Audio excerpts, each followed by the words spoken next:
Entah kenapa tiba-tiba Abu Nawas merasa kangen dengan Baginda Raja. Untuk mengobati rasa kangennya, Abu Nawas memutuskan datang ke istana. Setibanya di istana, Abu Nawas segera menghadap Baginda Raja. "Wah, kebetulan kamu datang, Abu Nawas. Saya memang sudah kangen denganmu," kata Baginda Raja tanpa basa-basi. Abu Nawas menjadi senang bukan kepalang, karena ternyata Baginda Raja juga merasakan hal yang sama seperti dirinya. "Kemari Abu Nawas, duduklah di sampingku. Apa ada berita yang ingin kau sampaikan?" tanya Baginda Raja. "Tidak ada, Paduka yang mulia.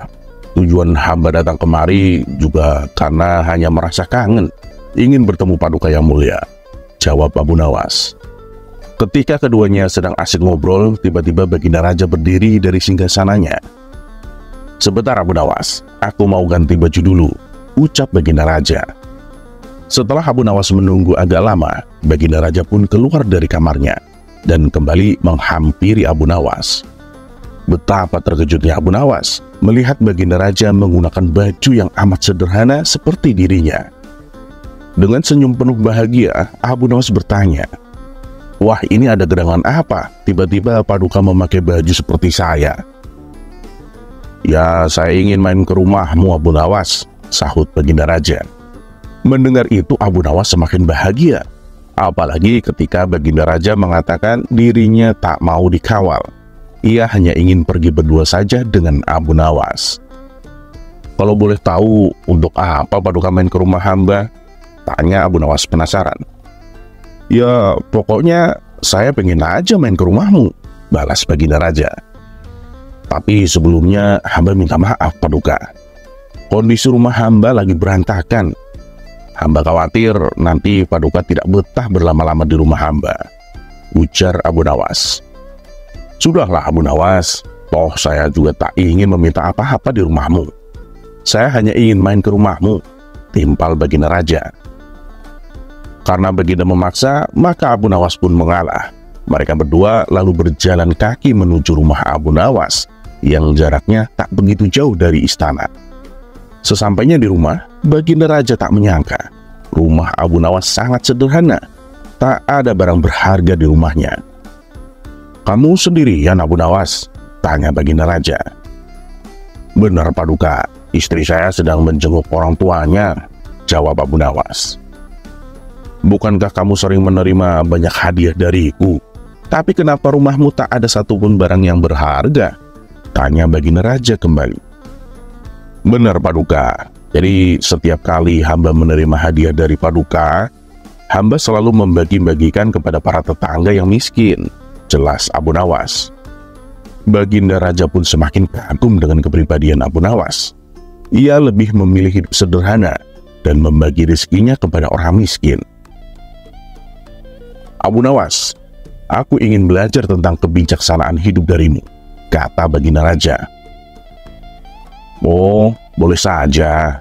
Tapi untuk mempelajari kebijaksanaan hidup, tak cukup hanya dengan teori saja Paduka. Tapi harus dengan praktek kehidupan yang dijalaninya," ucap Abu Nawas.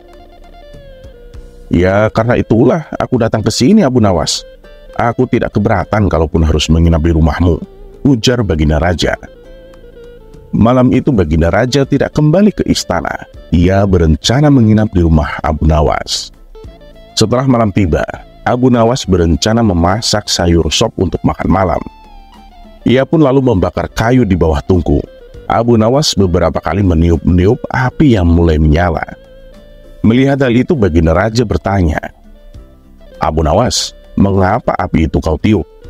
Abu Nawas pun menjawab, "Ya, ini agar lebih panas dan lebih besar apinya Paduka." Setelah api besar, Abu Nawas mulai memasak sop. Ketika sop sudah matang, Abu Nawas menuangkannya ke dalam 2 mangkok. Satu diberikan kepada Baginda Raja, satunya lagi untuk dirinya sendiri. Karena sopnya masih panas, Abu Nawas beberapa kali meniup sop di mangkoknya. "Nah, Abu Nawas, mengapa sop itu kau tiup-tiup?" tanya Baginda Raja. Ya, ini agar lebih dingin dan enak dimakan, Paduka Yang Mulia, jawab Abu Nawas. Aku rasa aku tidak jadi belajar kepadamu, Abu Nawas. Kamu itu tidak konsisten dengan pengetahuanmu, ketus Baginda Raja mengagetkan Abu Nawas. Maksud Paduka apa ya? Di mana letak ketidakkonsistenan hamba? Tanya Abu Nawas heran. Baginda Raja pun menjelaskan. Nih, tadi waktu kamu meniup api, jawabanmu supaya tambah panas. Tapi ketika kamu meniup sop di mangkok, jawabanmu supaya dingin. Padahal kan keduanya sama-sama kamu tiup. Malam itu juga Baginda Raja pulang ke istana diantar Abu Nawas. Di perjalanan, keduanya bicara tentang berbagai hal. Wahai Abu Nawas, sekarang berapa umurmu? Tanya Baginda Raja. Umur hamba 40 tahun, Paduka, jawab Abu Nawas. 40 tahun? Beberapa tahun yang lalu waktu aku tanya umurmu, kamu jawab 40 tahun. Kenapa sekarang masih 40 tahun? Tanya Baginda Raja kembali. Ya, hamba kan konsisten, Paduka Yang Mulia. Kalau hamba jawab dengan angka yang berbeda, pasti Paduka akan menganggap hamba tidak konsisten lagi. Mendengar itu Baginda Raja pun tertawa. Dan Baginda Raja akhirnya menyadari tentang kekeliruannya.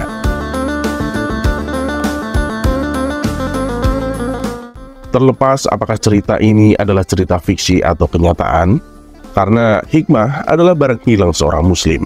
Dimanapun ia menemukannya, maka dia berhak mengambilnya.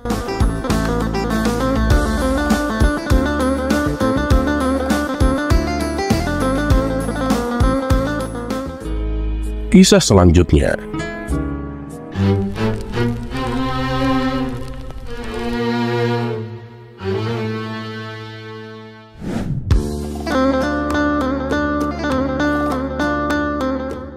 Sepandai-pandainya tupai melompat, pada akhirnya akan jatuh juga. Begitu pula dengan Abu Nawas. Secerdik-cerdiknya dia, pada akhirnya akan terkena sial juga. Kisah ini bermula saat Abu Nawas diundang ke istana oleh Baginda Raja.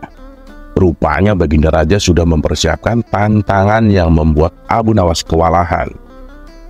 Karena gagal menjalankan tantangan, Abu Nawas akhirnya mendapatkan hukuman. Dan hukumannya adalah berupa 1 bulan penjara. Tapi yang membuat Baginda Raja heran, Abu Nawas malah terlihat ceria. Dan setelah diselidiki, ternyata Abu Nawas membuat lukisan wajah istrinya di tembok penjara tempat ia dihukum. Bukankah istri Abu Nawas galak? Kenapa lukisan istrinya justru membuatnya ceria? Pikir Baginda Raja. Karena penasaran, Baginda Raja pun mendatangi Abu Nawas di dalam penjara. Wahai Abu Nawas, apa yang membuatmu bahagia dan ceria di dalam penjara? Tanya Baginda Raja. Oh ya, karena ada lukisan istri saya, Paduka, jawab Abu Nawas. Loh, kamu ini aneh, Abu Nawas. Bukankah kau bilang kau sering tidak betah di rumah gara-gara istrimu? Kau bilang istrimu galak dan suka ngomel-ngomel, kata Baginda Raja. Justru itu, Paduka. Setiap kali saya melihat lukisan istri saya, semua permasalahan apapun menjadi tidak ada apa-apanya bila dibandingkan permasalahan dengan dia. Oleh sebab itulah saya bahagia dan ceria di dalam tembok penjara ini, celetuk Abu Nawas. Spontan Baginda Raja tertawa terpingkal-pingkal. Ia pun lalu melepaskan Abu Nawas karena telah membuatnya tertawa.